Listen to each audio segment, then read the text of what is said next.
조나단 스위프트가 쓴 걸리버 여행기라는 동화책이 있습니다. 거기에 보면 럭넥이라는 나라가 나오는데, 이 럭넥이라는 나라는 드물게 왼쪽 눈썹 위에 붉은 점을 가진 아이가 태어나면 그 아이는 죽지 아니하는 불멸의 사람으로 살아간다고 합니다. 어디 눈 위쪽이요? 왼쪽 눈, 그러니까 왼쪽 눈썹 위에 점이 있는지 한번 보세요. 옆에 왼쪽 눈썹 위에 없습니까? 그러면 여러분들은 반드시 죽게 될 것입니다. 그 왼쪽 눈썹 위에 점이 있어야지 안 죽는데, 그래서 그 왼쪽 눈썹 위에 붉은 점을 가지고 태어난 사람을 스트러드 블럭 이렇게 부르는 거예요. 그래서 걸리버는 이 스트러드 블럭이라는 사람이야말로 행복한 사람 아닌가, 죽음과 불안에 대한 공포에서 벗어날 수 있으니 참 행복한 사람이다, 이렇게 생각을 하고 그 말을 하는 거죠. 그랬더니 이 럭넥 사람들은 그 걸리버의 의견에 동의하지 않는 것입니다. 오히려 사람이 죽지 아니하고 영원한 생명을 가지고, 아니 불멸의 생명을 가지고 살아간다고 하면 도대체 이 세상에서 무엇을 어떻게 하고 살 것인지 그것이 해결되지 않기 때문에 결코 그러한 삶을 원하지 않는다라는 것이죠. 여러분, 사람은 누구나 다 건강하게 그리고 오래 살기를 소망합니다. 건강하게 살아가는 것, 오래 사는 것을 소망하는 것은 잘못된 일이 아니지요. 그런데 오래 사는 것보다 더 소중한 것이 있습니다. 인생은 백수하는 것보다 더 소중한 것이 있는데, 그것이 뭐냐면 삶의 목적과 방향과 가치입니다. 삶의 목적도 없이, 방향도 없이, 가치도 없이, 가치라는 것은 내 삶의 의미를 말하는 거지요. 그저 오래오래 사는 것만이 인간의 행복은 아니다라는 것입니다. 그래서 사람은 삶의 목적과 방향과 가치를 생각하는 존재입니다. 자, 삶의 목적과 방향과 가치를 어떻게 해결할 것인가? 첫째는 그 질문에 대하여 비그리스도인들이 이렇게 해답을 찾습니다. 어디서 찾느냐? 자기 자신 안에서 찾는 거예요. 삶의 목적과 방향과 가치를 내 안에서 찾으려고 하는 거죠. 이 사람들이 하나님을 믿지 아니하는 사람들입니다. 왜? 왜 내 안에서 발견하려고 합니까? 내 인생의 주인이 나 자신이기 때문에. 우리가 주일 아침에 예배를 드리는 이유는 무엇입니까? 내 인생의 주인이 내가 아니라 하나님이시기 때문에, 내 삶의 주인은 하나님이시기 때문에 하나님을 향하여 프로스코네오, 엎드리는 겁니다. 경배하는 거죠. 그것이 예배예요. 주인이 종에게 엎드려 절하는 것이 아니라 종이 마땅히 주인을 향해서 엎드리고 절하는 거죠. 인생의 주인이 나인 사람은 절대로 하나님을 향해서 예배하지 않습니다. 예배를 드린다라는 것은 내 인생의 주인은 하나님이십니다, 이러한 행위의 신앙 고백입니다. 인생의 목적과 방향과 가치에 대하여 그리스도인들은, 복음의 사람은 그래서 나에게서 찾지 아니하고 예수 그리스도에게서 찾습니다. 누가 복음의 사람인가?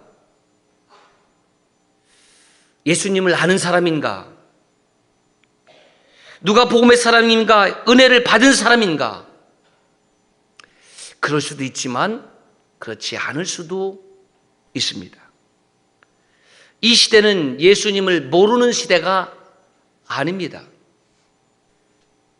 이 시대는 수없이 많은 사람들이 주님의 은혜를 맛보았음에도 불구하고 복음의 사람으로 살아가지 않는 사람들이 너무나 많습니다. 히브리서 6장 3절에서부터 보면 한 번 빛을 받고 하늘의 은사를 맛보고 성령에 참여한 바 되고 하나님의 선한 말씀과 내세의 능력을 맛보고도 타락한 자들은 새롭게 하여 회개하게 할 수 없나니 이는 그들이 하나님의 아들을 다시 십자가에 못 박아 드러내놓고 욕되게 하려 함이라. 빛을 받았습니다. 하늘의 은사를 맛보았습니다. 하나님의 선한 말씀과 내세의 능력도 맛보았습니다. 그리고 성령의 능력도 맛보았습니다. 여러분, 이 정도면 복음의 사람이라고 할 만하지 않습니까? 이 정도면 그리스도인이라고 할 만하지 않습니까? 그런데 아닐 수도 있다는 거죠. 아무리 빛을 받았어도 하늘의 은사를 맛보았어도 성령에 참여한 바 되었어도 하나님의 선한 말씀과 내세의 능력을 맛보았어도 그 사람이 복음의 사람이 아닐 수 있다는 겁니다. 여러분, 충격적이지 않아요? 이 정도면 그 사람은 복음의 사람이라고 얘기할 수 있는데 그 사람이 복음의 사람이 아닐 수 있다는 겁니다. 왜요? 그런 모든 경험을 가졌지만 결국에는 내 마음대로 살고 싶어서. 진짜 복음의 사람들이 누구냐 하면 내 마음대로 사는 사람이 아니에요. 여러분, 우리가 신앙생활 하면서 얼마나 이런 오류에 많이 빠지는지 몰라요. 왜 목회자가, 왜 장로가, 왜 권사가, 왜 집사가 그리스도의 몸 된 교회를 욕되게 하고 왜 믿음의 길에서 벗어나고 세상 사람들로부터 손가락질을 받습니까? 그 이 시대는 얼마나 악하냐면 그렇게 손가락질을 받아도 부끄러워할 줄 몰라요. 부끄러워할 줄 몰라요. 양심이 화인 맞아서 그래요. 정말 살아있는 성도라고 하면 하나님의 말씀을 들을 때에 찔림을 받고, 보세요. 히브리서 4장 12절에 뭐라고 말씀하고 있습니까? 하나님의 말씀은 살았고 운동력이 있어 좌에 나선 어떤 검보다도 예리하여 우리의 영과 관절과 골수를 찔러 쪼개기까지 한다고 그랬습니다. 하나님의 말씀을 들으면 우리의 심령이 찔림을 받는 거지요. 성경을 읽어보셨습니까? 읽고 계십니까? 제가 아는 범위 내에서는 성경은 99%가 저와 여러분들의 마음을 찔리는 말씀입니다. 하나님의 말씀은 우리의 심령을 관찰하고 폐부를 찌르는 말씀이에요. 왜 찌르느냐? 우리를 살리기 위해서. 예전에 지금도 그러겠지만 체하면 어머니께서 등을 두드린 다음에 손 쪽으로 막 피를 모아요.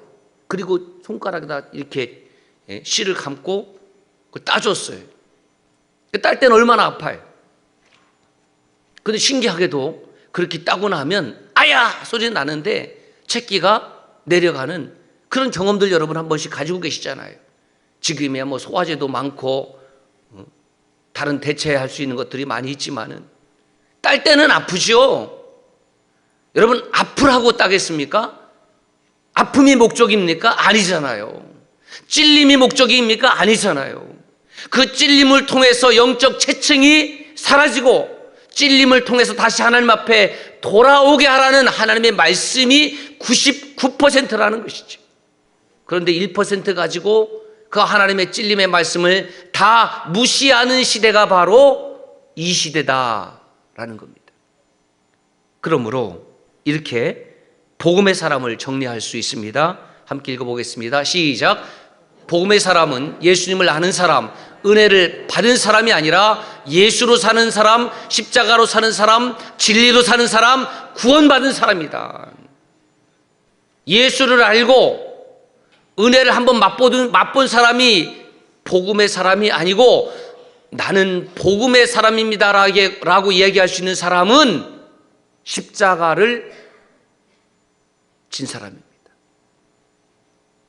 내가 주인이 되지 아니하고 예수로 사는 사람. 그 사람이 바로 복음의 사람입니다. 우리가 즐겨 부르는 찬양 In Christ Alone 1절에 보면 예수 안에 소망 있네 내 빛과 힘 나의 노래. 나에게 소망이 있는 것이 아니라 예수님 안에 소망이 있습니다. 한번 곰곰이 생각해 봅시다. 정말 나에게 소망이 있는가? 우리 찬송하지 않습니까? 찬송가 이 몸의 소망 무언가? 내 몸의 소망이 무엇인가? 나인가? 나에게 정말 소망을 둘 만한 것인가? 아니죠. 나에게는 소망이 없습니다. 나에게는 구원이 없고 나에게는 영생이 없고 나에게는 천국이 없어요. 예수 안에 소망이 있는 거죠. In Jesus Christ. 3절 보면 이렇게 되어 있습니다.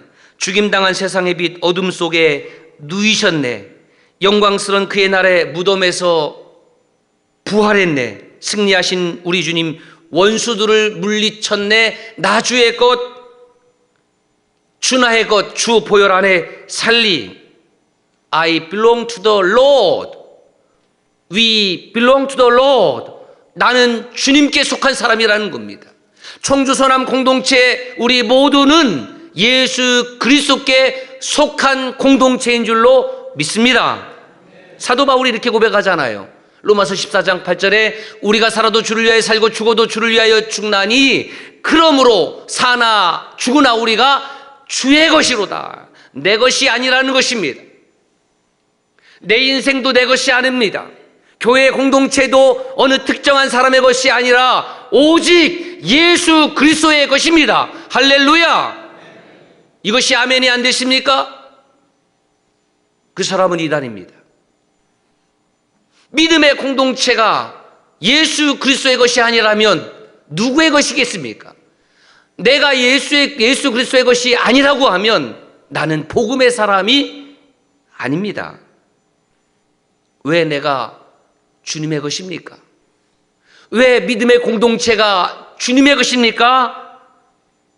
주님께서 나 위하여, 주님께서 그리스도의 몸된 교회 공동체를 위하여 십자가에서 피를 흘리시고 살을 찢기셨기 때문입니다. 누가 교회 공동체를 위하여 피를 흘리고 십자가를 졌습니까? 누가 교회 공동체를 위하여 살을 찢기셨습니까? 누가 나를 위하여 그 십자가를 지셨습니까? 예수 그리스도께서 내 죄값을 대속해 주셨으니, 그래서 나는 내가 죽어야 되는데 예수님이 대신 죽어 주셨으니, 그래서 내가 살아도 주를 위하여 살고 죽어도 주를 위하여 죽으면 그것으로 끝나는 것이 아니라 주께서 저와 여러분들에게 영원한 생명으로 갚아주실 줄로 믿습니다. 이것을 믿음이라고 하는 겁니다. 이것을 복음이라고 하는 것입니다.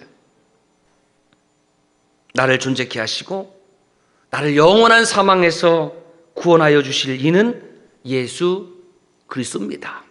그러므로 내 영이 살아있는 성도는, 복음의 사람은 이 문장이 늘 듣던 문장이라 할지라도 그렇구나. 나를 존재케 하시고 나를 영원한 생명으로 인도하시는 이는 오직 예수 그리스도다. 이 문장을 들을 때에 저와 여러분의 심장이 뜨거워지기를 주의 이름으로 축원합니다. 뜨거워져야 돼요. 아, 그렇지. 여러분, 생명력은요, 살아도 기쁜 겁니다. 항상 기쁜 겁니다. 들어도 또 기쁜 거예요. 사도 바울은 자신을 위하여 정말 열심히 살던 사람입니다. 그런 그가 다마스커스로 가는 길 위에서 핍박하는 예수 그리스도를 만났습니다. 그리고 평생을 핍박하던 예수님을 위하여 살고 예수님을 위하여 죽었습니다. 왜? 내 안에 소망이 있는 것이 아니라 예수가 소망이기 때문에 그렇습니다. 이 몸의 소망 무언가 우리 주 예수 뿐일세. 내 안에 참된 소망이 없잖아요. 썩어질 육신에 소망이 없잖아요. 가는 세월에 소망이 없잖아요. 쌓아둔 물질에 소망이 없잖아요. 어리석은 자여 오늘 밤에 내 영혼을 도로 찾으리니, 내 영혼은 오늘 밤에 안 찾을 거예요. 다른 사람은 찾을지 몰라도 내 영혼은 찾지 않을 거예요. 아닙니다.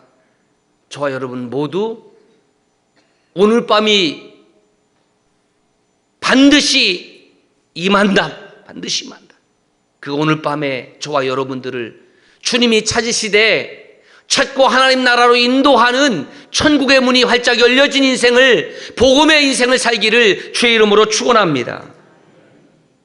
우리가 예수님을 믿고 섬기고 예배하고 예수님의 말씀을 따라 살아가는 이유가 무엇인가? 저는 질병을 고쳐야 됩니다. 저는 사업이 잘 돼야 되겠습니다. 저는 우리 아이가 좋은 대학에 들어가고 우리 자녀가 좋은 직장에 취직해야 되겠습니다. 그것이 예수 믿는 목적입니까? 성경은 그렇게 말하고 있지 않습니다. 우리가 예수님을 믿는 목적을 선명하게 드러내는 말씀이 베드로전서 1장 9절의 말씀입니다. 시작. 믿음의 결국 곧 영혼의 구원을 받습니다. 믿음의 목적이 무엇이냐는 거예요. 왜 우리가 하나님을 예배하느냐는 것이죠. 왜 예수 그리스도에게 소망을 두느냐는 것입니다. 그것은 영혼의 구원입니다. 아무리 교회를 오래 다녔어도 자기의 영혼을 구원하지 못하는 것만큼 어리석고 손해보는 것은 없습니다. 10명의 나병 환자들이 예수님을 보았습니다. 소문을 들었겠죠. 예수 선생이요, 예수 선생이요. 저는 이렇게 점잖하게 말씀하고 있지만 여러분 또 놀랄까 봐서 예수 선생님이요, 아마 더 크게, 더 간절하게 우리를 좀 불쌍히 여겨주십시오. 나병은 당시 하나님이 내린 벌로 이해되어졌습니다. 세상의 의술로 고칠 수 없습니다. 지금하고는 상황이 다르죠. 어쨌든 그들의 간절함으로 주님께서는 결론이 뭐냐? 깨끗게 해 주셨습니다. 그런데 그 중에 한 사람이 돌아와서 예수님의 발 아래 엎드리는 거죠. 프로스코네요. 감사합니다. 하나님께 영광 돌립니다. 그때 그 사람을 향해서 주님께서 묻지요. 10사람이 다 깨끗함을 받지 아니하였느냐? 그 9은 어디 있느냐? 여러분, 예수님께서 얼마나 세밀합니까? 무리가 지어왔잖아요. 처양대에 이 무리가 있잖아요. 몇 명인지 여러분 아십니까? 세어보셨습니까? 이야, 많다. 정확하게 몇 명인지 아는 거예요. 10명을 내가 고쳐주었다.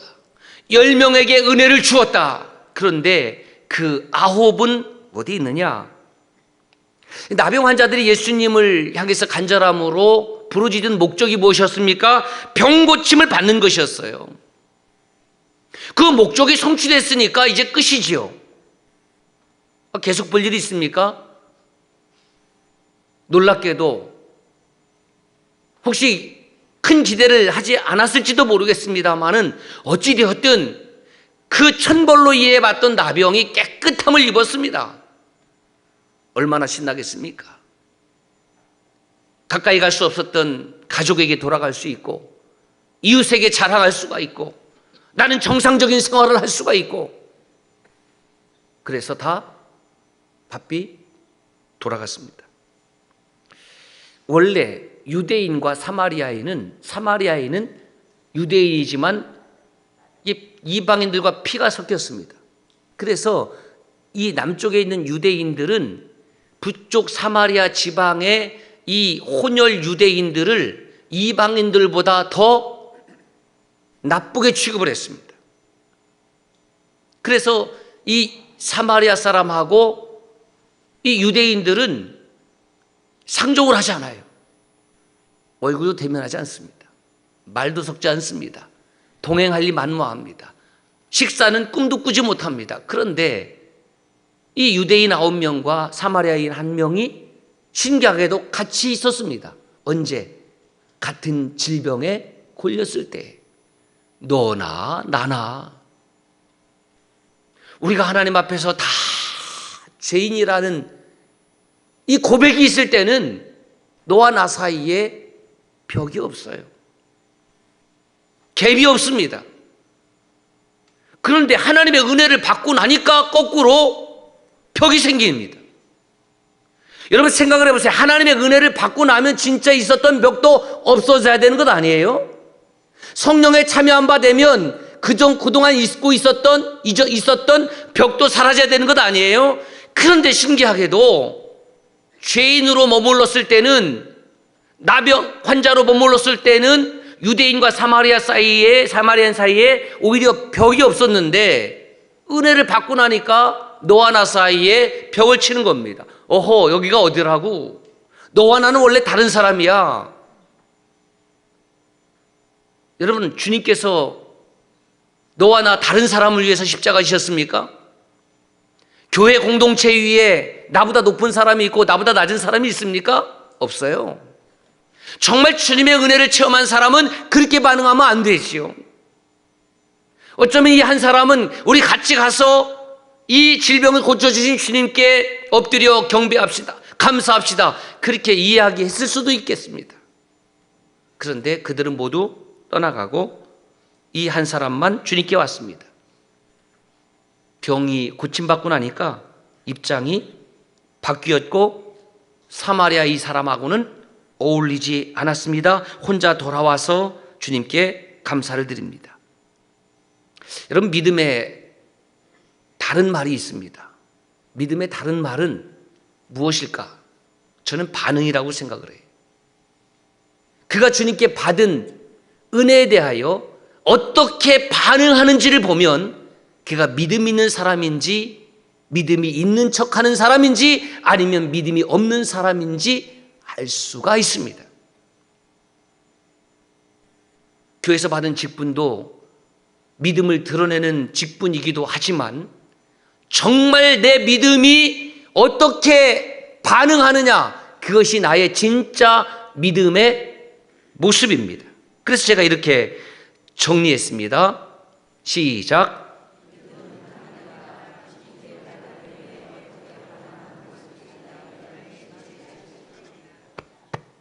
내 믿음의 실체. 다른 사람이 나를 보는 것이 아니라 하나님 앞에서 내 믿음의 실체가 무엇이냐, 내가 하나님의 말씀이 들려질 때에 나는 어떻게 반응하고 있느냐, 그것이 저와 여러분들이 가지고 있는 믿음의 실체, 진짜 모습이라는 것입니다. 다른 사람이 나를 향해서 아, 믿음이 좋은 사람이야, 아, 저분이 교회 집사고 권사래 장로래 목사래, 그것이 믿음의 실체가 아니라 하나님의 말씀이 들려질 때에 그 하나님의 말씀에 대하여 내가 어떻게 반응하고 있느냐, 그것이 저와 여러분들이 가지고 있는 믿음의 진짜 모습입니다. 그래서 하나님의 은혜에 대한 반응을 3가지로 정리해 보았습니다. 첫째가 즉시 깨닫는 사람. 이 사람은 깨닫고 감사로 나아갑니다. 바로 이 나병에 걸렸던 선한 사마리아인이 그렇습니다. 주님을 향해서 감사합니다, 꿇어 엎드려서 경배합니다, 찬송합니다. 그리고 그에게 주님께서 구원을 선물로 주셨습니다. 구원은 저와 여러분의 노력으로 얻어지는 것이 아니고 주님께서 주시는 가장 큰 은혜 중에 최고의 은혜가 믿음의 결국이 영혼의 구원입니다. 즉시 깨닫는 거예요. 이 사람을 복음의 사람이라고 합니다. 두 번째로 깨닫지 못하는 사람이에요. 건강을 찾고 나니까 입장 바뀌었습니다. 예수님을 부르던 조금 전의 간절함은 하루가 지난 것도 아닌데, 몇 시간이 지난 것도 아닐 텐데 그냥 잊어버렸습니다. 아니, 잊어버려야 속이 편하겠죠. 마땅히 감사해야 되는데 잊어버리지 아니하면 얼마나 속이 불편하겠습니까? 잊어버려야 편할 거예요. 그리고 이제 자기들의 길을 갑니다. 오늘 교회 공동체 안에, 아니 교회 바깥에 코비드-19이 시작되면서 진짜 믿음이 있는 모습과 믿음 없는 모습이 극명하게 갈라지게 되었습니다. 한때는 교회 공동체에서 수많은 사역을 하면서 빛을 받았습니다. 하늘의 은사를 맛보았습니다. 성령에 참여한 바 되었습니다. 하늘의 선한 말씀과 내세의 능력도 맛보았습니다. 몰랐습니까? 체험하지 못했습니까? 그런데 다시 죄의 길로 갑니다. 타락했습니다. 그래서 예수님을 모르던 사람이 주님께 돌아오는 것보다 더 힘들어요. 회개하기 정말 힘들어요. 목사가 회개하기 힘들어요. 장로가, 권사가 정말 회개하기 힘들어요. 그들은 저를 포함해서예요.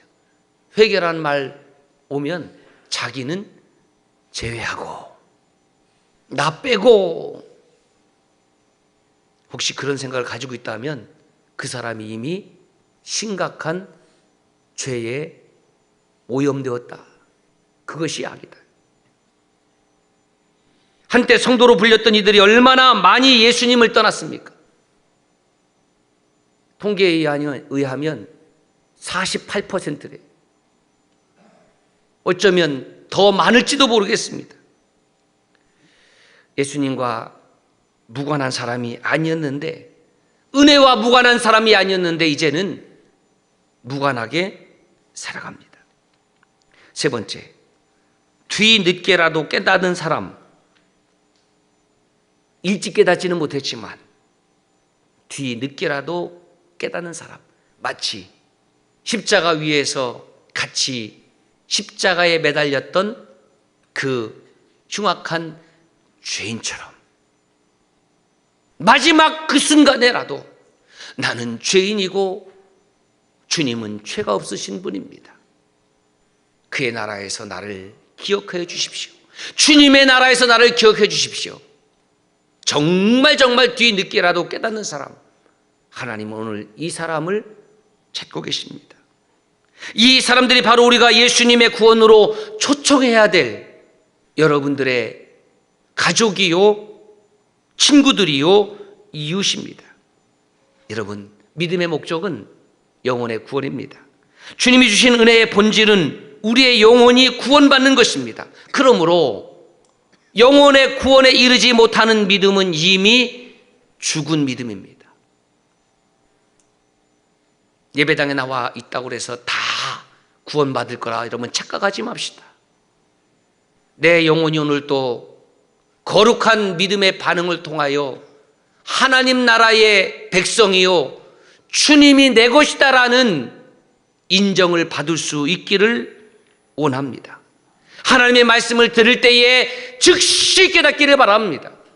하나님의 말씀을 받을 때 역시 즉시 깨닫지 못한다고 하면 뒤늦게라도 깨닫기를 바라요. 곰곰이 집에 돌아가서 생각해 보니까 뒤늦게라도 깨닫고 돌아올 수 있기를 바랍니다.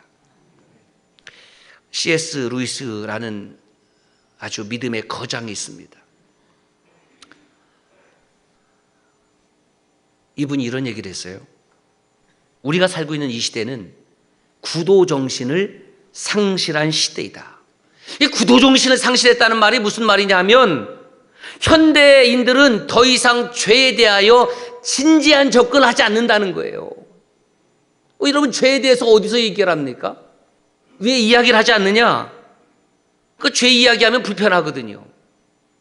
자기 죄 때문에 고민하고 아파하고 그 죄를 어떻게든 이겨보려고 하는 진지한 노력이 없다는 거예요.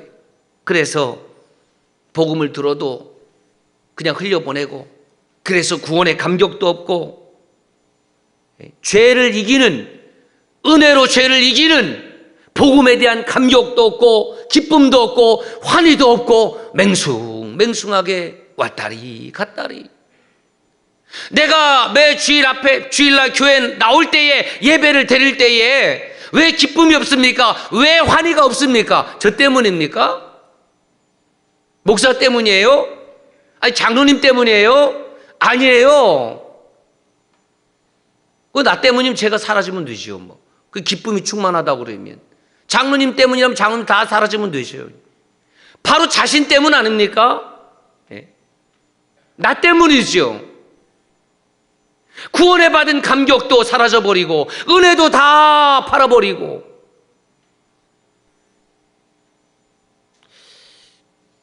그래서 현대는 죄라는 단어를 이미 삭제해버리고요, 뭐 정서장애, 뭐 습관적인 또는 뭐 집착증, 하여튼 이 심리학적인 용어들로 이 죄라는 것을 교묘히 다 감춰버리려고 그래요. 뭐 죄가 아니지. 불안장애, 정서장애, 습관장애. 그래서 칼 맹이라는 이 정신의학자가 그것은 잘못되었다, 그렇게 정신의학적인 용어로 다 대체한다고 해서 현대인들이 갖고 있는 죄의 문제가 해결되는 것이 아니고 정신건강에 도움이 되는 것이 아니다. 여러분 보세요. 만약에 어떤 병에 독약이 들어있습니다. 그 독약이 들어있는 병에다가 여러분들이 써놓는다면 뭐라고 써놓겠습니까? 독약. 아유, 기분 나빠. 왜 독약이라고 써나? 뭐라고 써야 돼요? 꿀물. 독약이라고 써있는 것보다 꿀물이라고 써있는 것이 보기는 좋잖아요. 때깔도 좋잖아요.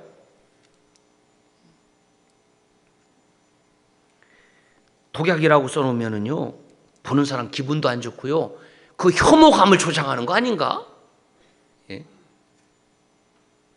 그래서 설탕이라고 써놓는다고 하면 여러분 어떻게 되겠습니까?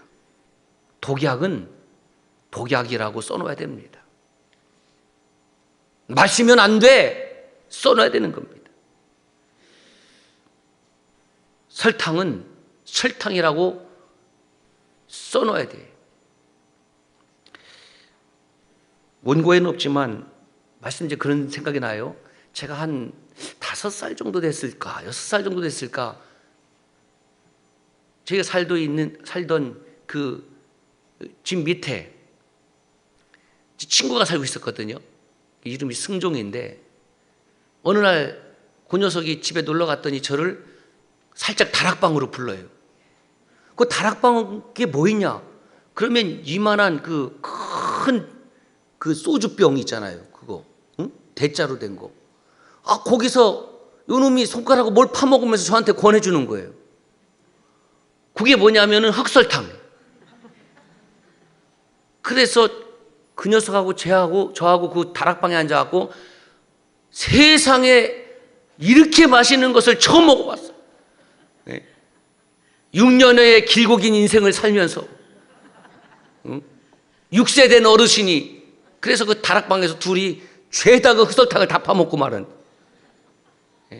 너무너무 맛있는 거예요. 그때는 귀했으니까 그것을 다락방에다가 숨겨놓았던 모양이에요. 그거는 문제가 없잖아요. 설탕 많이 먹어서 뭐 배는 좀 아플 수 있지만 독약은 아니지 않습니까? 죄에 대한 문제는 회피한다고 해서 회피되어지는 것이 아닙니다.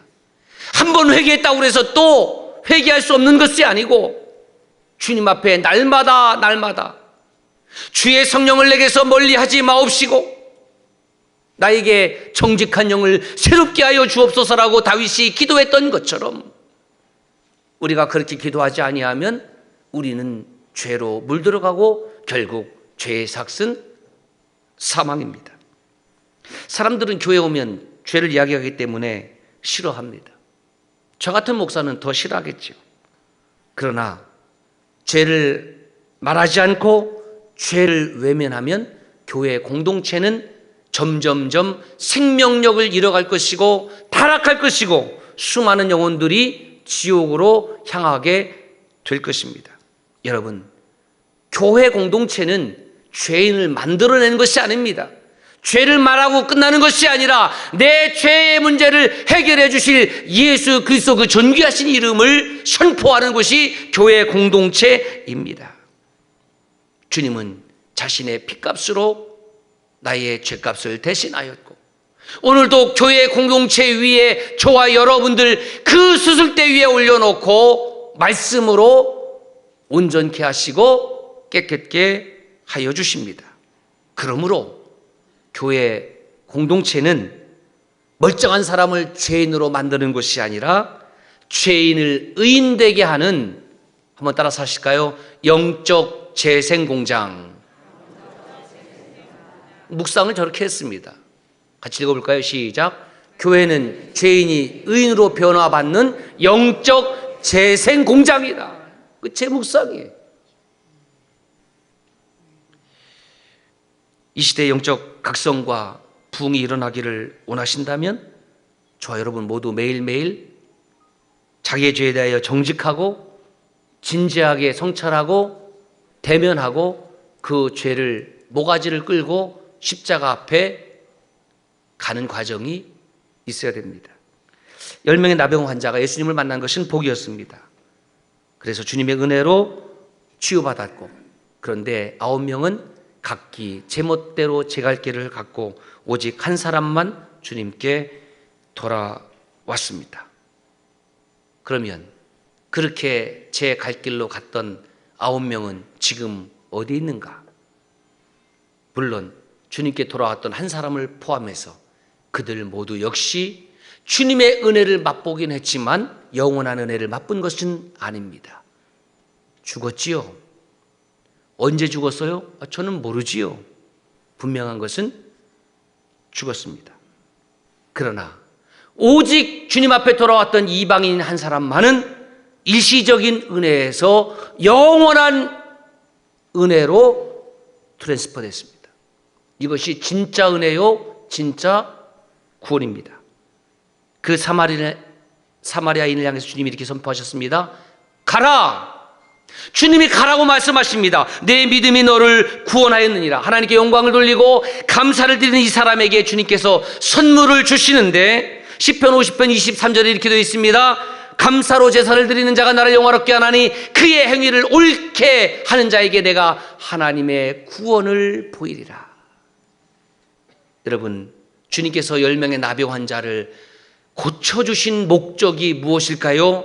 그들의 영혼 구원을 위해서. 그러나 9명은 실패했습니다.